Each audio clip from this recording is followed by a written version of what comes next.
Infiniti QX60.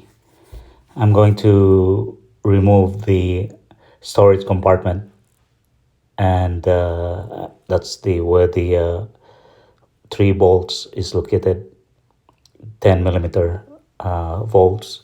You don't have to remove these screws on the top, the cover. So at the back there is a factory jack and the emergency tools, and underneath it is the bare metal. So I'm removing this in the back, and just kind of hard to pull up.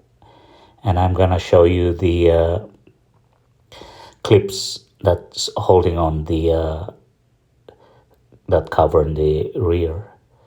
So there's a 1, 2, 3, 4 covers, clips.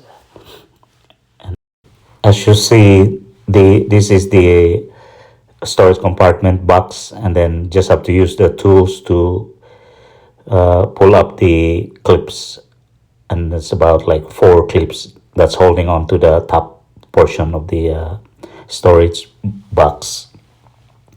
And then I fold it towards the back. I didn't even bother to remove the screws. So this is how it looks like underneath.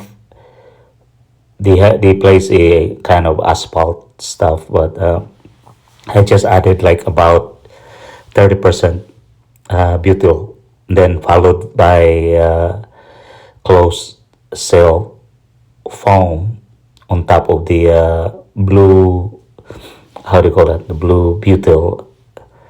So I just fill it up, and then now I covered it, the closed cell foam, the black one, that as you can see.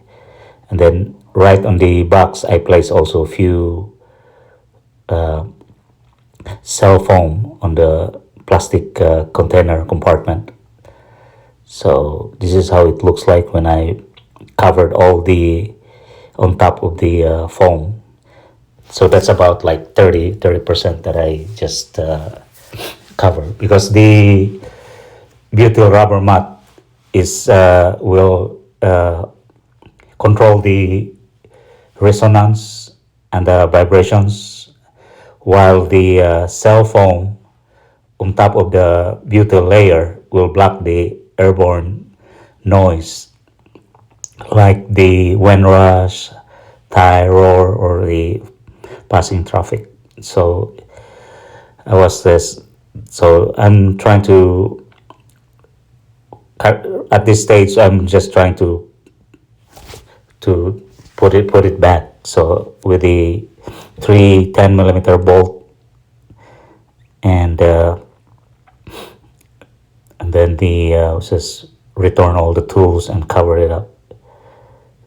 So that's how you loosen up the storage compartment. And this is how it looks like when I put it all together, including the jack tool and the tools underneath at the back of the storage compartment. So perfect. And then the one in the back. So this is how it looks like. Hopefully this helps with your project. Thank you.